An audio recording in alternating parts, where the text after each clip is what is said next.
सेवारु नमस्कार, तपाईहरुलाई मेरो भिडियोमा स्वागत छ र तपाईहरुको माझमा आज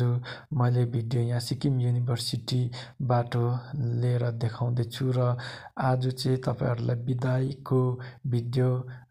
देखाउँदै छु र यहाँ चाहिँ हाम्रो सिक्किम युनिभर्सिटीमा लिम्बू विभागमा 3 दिनको सेमिनार राखेको थियौं र हामीले त्यो सेमिनारमा चाहिँ हामीले नेपालबाट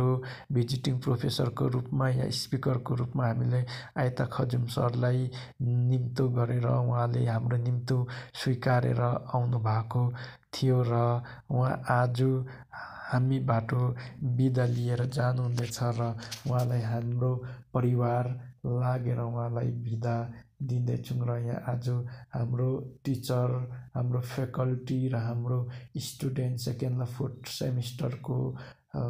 ले खादा अर्पण गरेर उहाँलाई अन्तिम बिदाई गर्दैछ र खादा लाउँदै उहाँलाई खादाको साथसाथमा हाम्रो नानीहरूलाई उहाँकोबाट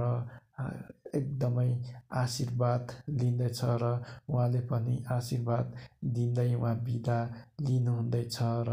उहाँ हामीसँग आज बिदा लिएर उहाँ जानुहुँदैछ र यहाँ देख्नुहुँदैछ उहाँले हामी सबैको साथबाट बिदा माग्नुहुँदैछ र उहाँ एकदमै आज उहाँलाई कठिन परिराखेछ भनिन्छ। बिदा दिनेलाई भन्दा पनि बिदा लिएर जाने व्यक्तिलाई कठिन या साह्रो पर्छ भने जस्तो उहाँको पनि यही स्थिति भइराखेको छ र उहाँ हाम्रो एबी सरले इन्चार्ज डिपार्टमेन्टको इन्चार्ज हुनुहुन्छ। उहाँले लगेर अथवा उहाँ पुर्याउनु जानुहुँदैछ र आयता खजुम सर उहाँ हामी माझमा महत्त्वपूर्ण ज्ञान र गुण बारेर जानुहुँदैछ र उहाँ आज भावुक पनि हुनुहुन्छ र उहाँ एकदमै हामी माझबाट भावुक बनेर जबरजस्ती हाँसेर बिदा लिएर जानुहुँदैछ र यहाँ देख्नुहुँदैछ उहाँ एकदमै भावुक हुनुहुन्छ र उहाँले हामी माझमा फर्की बिदा माग्नुहुँदैछ। यहाँ उहाँलाई आज यसरी बिदा मागेर उहाँ आफ्नो वासस्थान नेपालतर्फ फर्किनुहुँदैछ र उहाँलाई धेरै धेरै धन्यवाद छ हाम्रो परिवारबाट। उहाँले एकदमै हाम्रो माझमा महत्त्वपूर्ण ज्ञान एकदमै बारेर जानुहुँदैछ।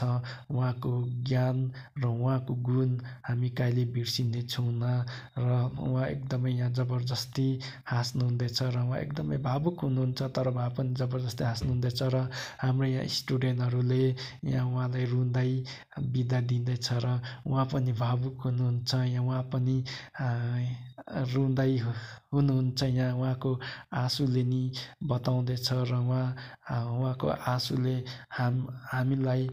माया र ममता दिएको भन्ने स्पष्ट बुझाउँदैछ र उहाँले हाम्रो साथमा केही दिनको लागि जोडिनु भएको भए पनि उहाँले एकदमै महत्त्वपूर्ण विषयमा ज्ञान बारेर जानुहुँदैछ। एकदम चेब्रुङ पनि उहाँले प्र्याक्टिकल बनाउनु सिकाउनु भयो र चेब्रुङको ताल सबै सिकाएर फर्किनुहुँदैछ र यहाँ आज हाम्रो नानीहरूले उहाँलाई गाडीसम्म रुँदै पुर्याउनु आएको छ र यहाँ नानीहरूले पनि उहाँलाई बिदा दिँदा एकदम भावुक बनिराखेको छ कारण उहाँले हामीलाई माया र ममता दिनुभएको छ र यही कारण उहाँलाई आज हाम्रो माझबाट बिदा लिएर जानु एकदमै साह्रो परिराखेको छ र हाम्रो परिवारले पनि साह्रो परिराखेको छ उहाँलाई बिदा दिनु। यहाँ उहाँ एकदम भित्र गाडीमा भावुक बनेर उहाँ रुनुहुँदैछ र उहाँको आँसुले स्पष्ट गराउँदैछ र हामी माझमा उहाँको एकदमै माया छ र उहाँले माया गर्नुभएको छ र यही बताउँदैछ आँसुले र आउने दिनमा पनि उहाँसँग हामी अवश्य भेट्नेछौँ र सरसँग फेरि पनि यस्तो कार्यक्रम उहाँसँग गर्नेछौँ र उहाँ आज हामी माझबाट रुँदै बिदा लिएर जानुहुँदैछ र हामी यो चाहन्छौँ उहाँको एकदमै नेपालसम्मको यात्रा एकदम सफल रहोस् र बाटोमा केही नलागोस्